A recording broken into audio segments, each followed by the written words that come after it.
पाकिस्तान के army chief Asim Munir ने मुस्लिम दुनिया की आक्रामक रक्षा और रणनीतिक पहुंच बनाने के लिए एक डिफेंस डॉक्ट्रिन तैयार किया है। इस डॉक्ट्रिन के मुताबिक पाकिस्तान की सेना आक्रामक तरीके से इस्लामिक दुनिया की रक्षा करेगी, जिसके तहत हथियारों की डील की जाएगी और परमाणु संधि तक भी होगी।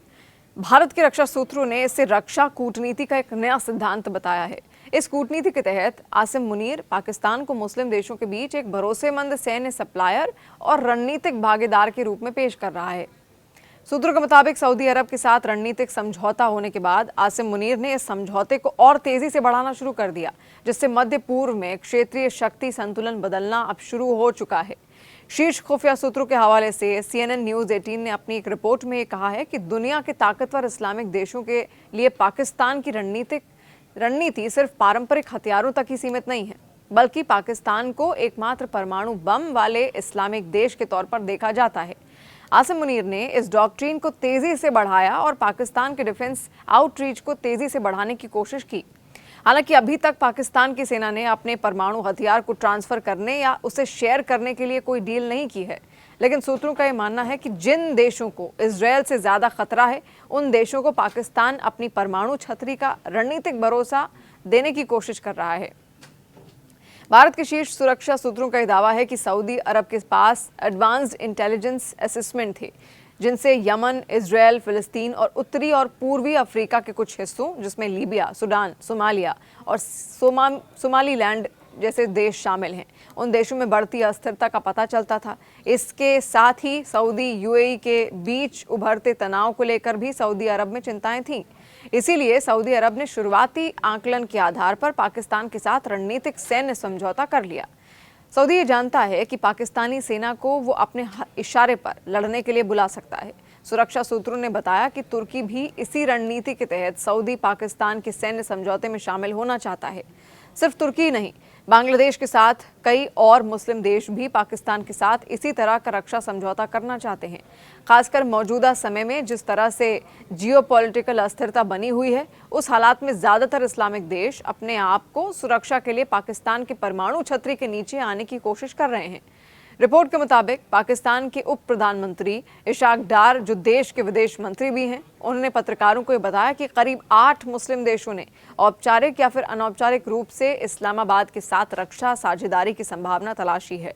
शीर्ष सुरक्षा सूत्रों के आकलन के हिसाब से CNN न्यूज़ 18 की एक रिपोर्ट ये भी कहती है कि तुर्की, Azerbaijan, Bangladesh, Libya, Sudan, Jordan, मिस्र और अन्य देश पाकिस्तानी हथियार खरीदने की भी संभावना पर विचार कर रहे हैं।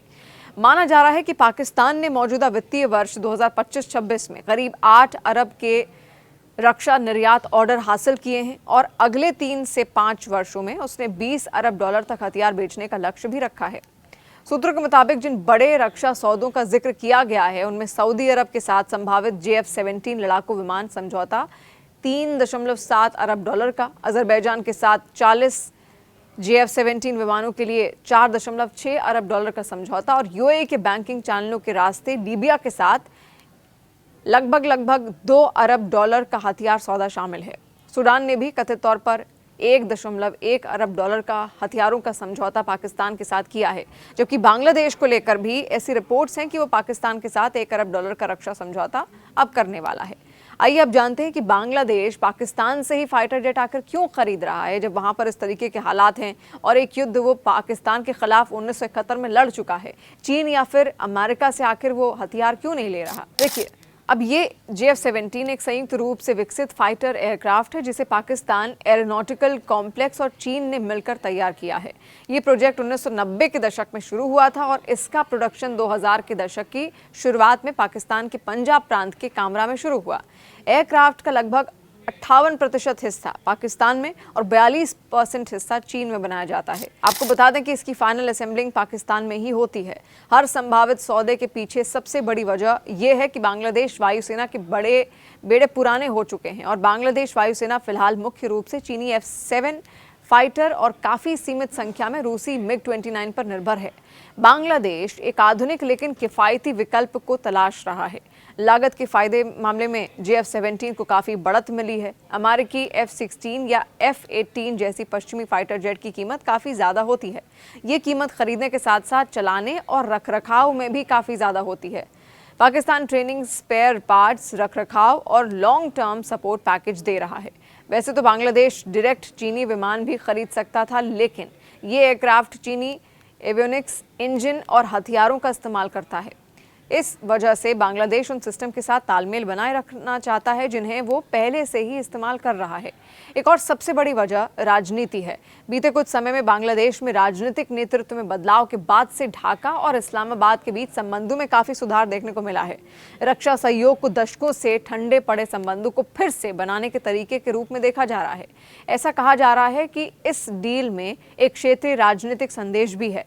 और वैसे भी संयुक्त राज्य अमेरिका से फाइटर जेट खरीदना महंगा है और इसके साथ राजनीतिक शर्तें भी जुड़ी होती हैं।